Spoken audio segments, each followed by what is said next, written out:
What's good, YouTube? Chris Moreno back with another video. So decided I'm gonna show you guys what I do for my hips on my mobility day. I just finished up 30 minutes of cardio. I'm doing the shit for my ankles. I've already made a video in regards to what I do for my ankles, right, to improve just their overall mobility, stability, strength, right? I'll put a link in the description box below for that video. Made it a few months ago. But yeah, I wanted to show you guys what exactly do I do for my hips, because at the end of the day, when you're doing some heavy ass squats and deadlifts, and even in heavy ass leg presses, lunges, you know, bridges, just training in general, your hips are gonna get fucking beat up and they're gonna stiffen up on you for pretty much, like, long story short, right? And let me release this.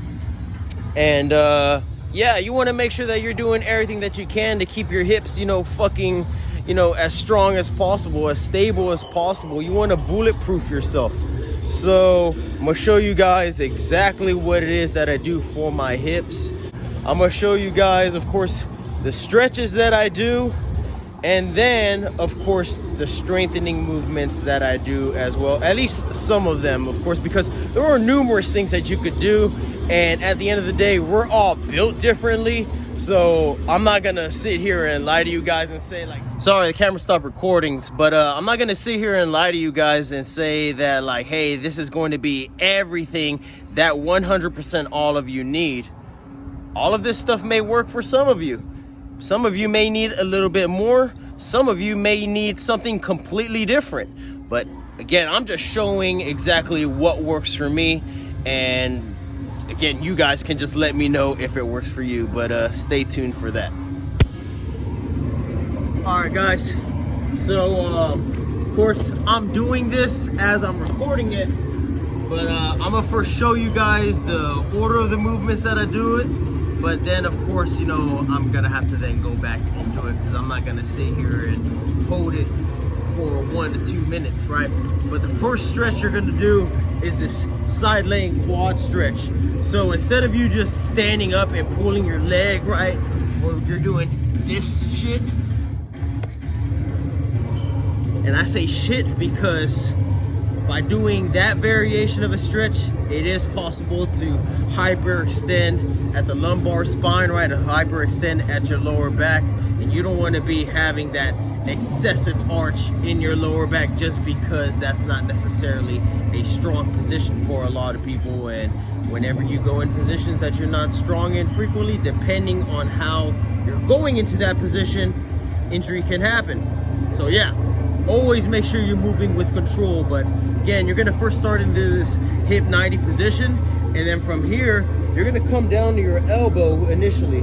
And then you're just gonna grab this leg, pull like how you would do that standing variation, and squeeze your glute, right? And if this is already enough intensity for you, you can just go ahead and maintain this position for 1 to 2 minutes, depending on your needs. However, if that's not much, like it isn't for me, you can actually bring this foot all the way to the floor. This knee is going to come up. From here, you're going to slide your arm and then work your way on getting to your back, and then still think about squeezing your glute, making sure this knee is as high as possible. So you're gonna feel that stretch from your quad. You may feel it all the way up through the hip flexors. So again, 1 to 2 minutes. All right.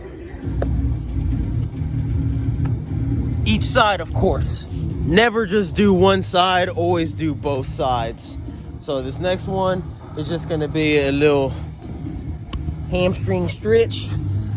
So I'm just doing this all in one shot because it's gonna be easy, you know, doing things effectively. So anywhere that you have a straight post, that could be a post, that could be the edge of a wall, that could be whatever. You can even use the edge of some machines, right? Like a leg curl machine. But anyways, place your hip beside the post, and then from here, you're gonna lift this leg up and bring it onto this side, right? And you wanna make sure that your ass is actually touching the little post, right?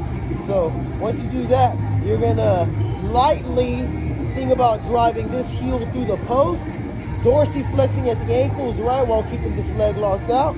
And then with this leg, you want to think about like you're kicking out as hard as possible, dorsiflexing as well with your arms. You're gonna bring them overhead. Again, 1 to 2 minutes, depending on your individual needs. Both sides. Okay. Then next, you need, let me just use this green band. You can do this without a band if you don't have bands, but you could always just get bands as well. So you want to make sure that the band is set at hip level while you're in a kneeling position, right? So more or less that's right there. From here, there's going to be a little hip flexor release. So band, it's going to go just underneath the glute, right? So pretty much it should be underneath your ass.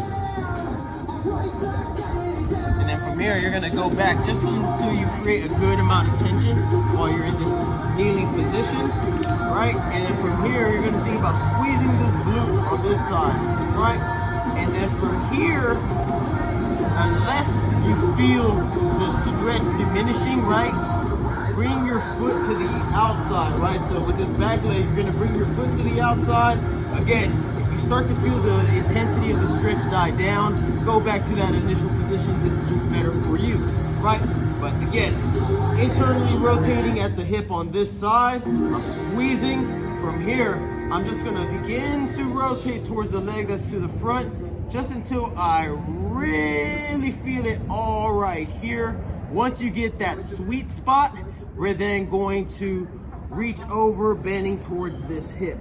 And if you need to, you could put a bench right here, so that way with this arm, you could bring it out right here, so that way you can really focus on bending if this is just a little bit too much stability involved for you to focus on the stretch. So we're not doing this passively. Still think about squeezing your glute with this back leg. Think about trying to do like a leg extension, so you're driving your pretty much your shin into the ground as best as you can, right? And then with this side, you're thinking about this foot grabbing the ground, driving out with this knee, so that way the hip is opening. And we're just, again, reaching over 1 to 2 minutes each side, and then slowly get out of it. All right, so the next thing you're gonna do, step through the band, all the way up through the groin. Guys, you may need to move your nuts out the way, right? And then from here, we're just gonna step away, right, to create some tension. And then we're just gonna take 2 steps in the direction of the side that's banded. So right leg is banded, 1, 2 steps to the right. And then from here, we're gonna come down and we're gonna bring this leg across the body. So this knee is gonna, at the very least, be in line with this hand, right? Like so. And then from here with this hand, I'm gonna bring it on top of this hand. And then with this back leg, you can either keep it up or down, whichever allows you to feel the stretch the best. Personally, I just feel it the best whenever I keep myself up. And then you're just gonna push yourself away, trying to bring this is my left shoulder, to the ground, right? So it's gonna be the opposite shoulder of the leg that you're banding, right? 1 to 2 minutes. And then of course you could either go in this way, go out that way, kind of change your torso to the specific angle that you need for you to really feel the stretch. Get out of it slowly. Again, 1 to 2 minutes on both sides. And then you're gonna step through the band with both legs. Put it around the hips. And then we're just gonna step forward, create some tension. And if you have like sensitive knees, depending on where you're doing this at, you can always put a mat underneath you. But from here, we're gonna go into a squat position. So we're just turning our feet flat on the side, going as wide as we can go, right? So if you can't go as wide as I do, if you go wider, then again, go with your own individual needs. And then from here, once you're in this position, get like a good check by thinking about squeezing your glutes, release, okay, feels even on both sides, come down onto your forearms and elbows, and then you're going to go forward with them, and then let the band pull you back, right? And hold this for anywhere from 2 to 5 minutes, depending on what you need, right? Pretty brutal, right? Especially if you've never done this before. And then when you get out of it, your legs are gonna feel like they're broken, right? Your hips, hips and or legs. So get out of it slowly.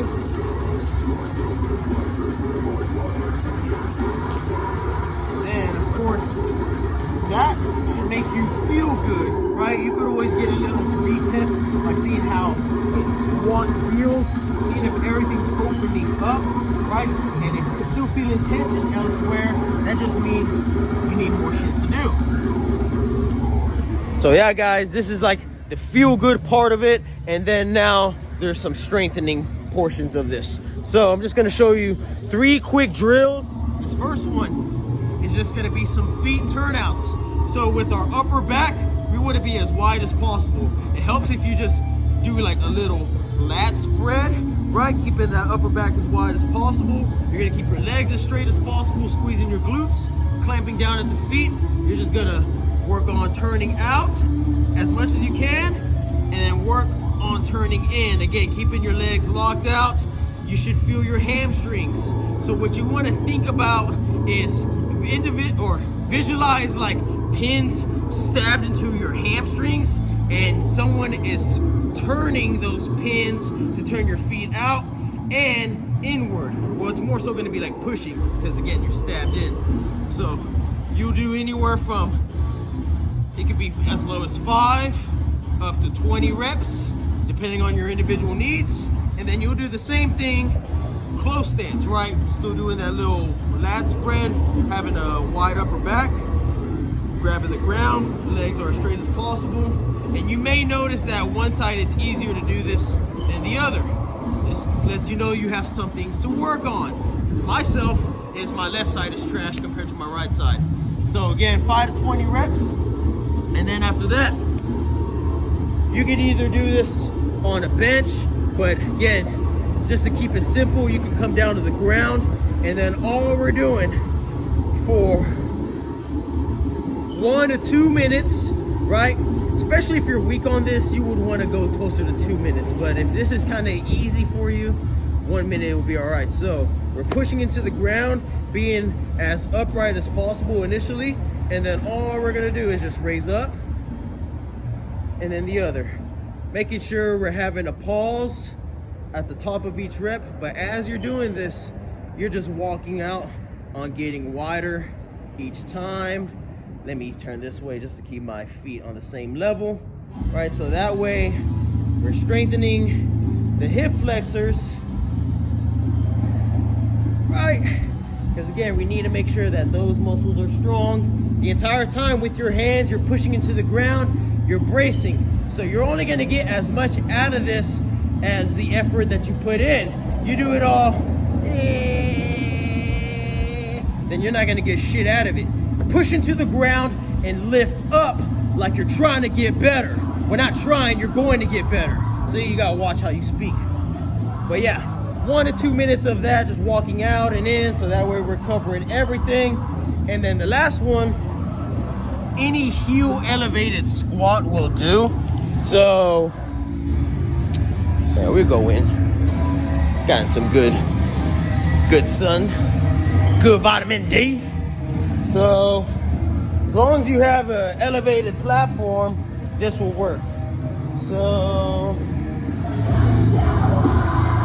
yeah, you can either do this on your toes, which I don't recommend unless you have a good amount of stability, but ideally just finding anything that's going to allow you to have the heel elevation, right? So it's perfect to use something like a super squat machine, but all we're going to do, don't do this on the socks because depending on the surface, may be slippery, so definitely recommend going caveman mode at this point.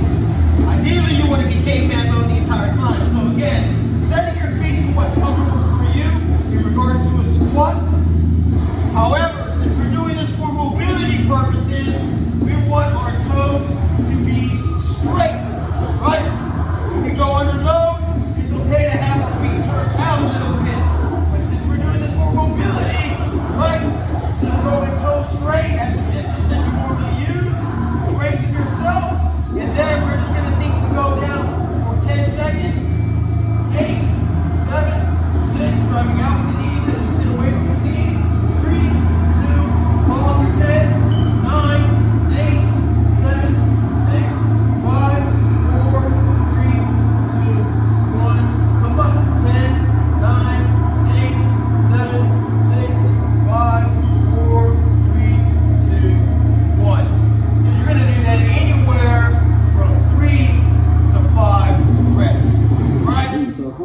two suspects in a violent home invasion. They are worried that these men may strike again.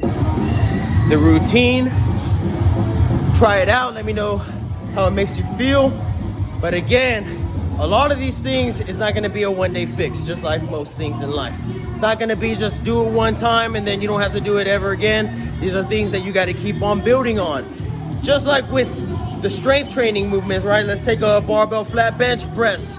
You don't just go in day one hitting that hoe, you know, putting 3 plates, hitting it for 10 reps. But yeah, guys, y'all stack another win this week. Y'all have a great rest of the day. And yeah, I'm gonna go ahead and then smash it. Take care, guys. Bye.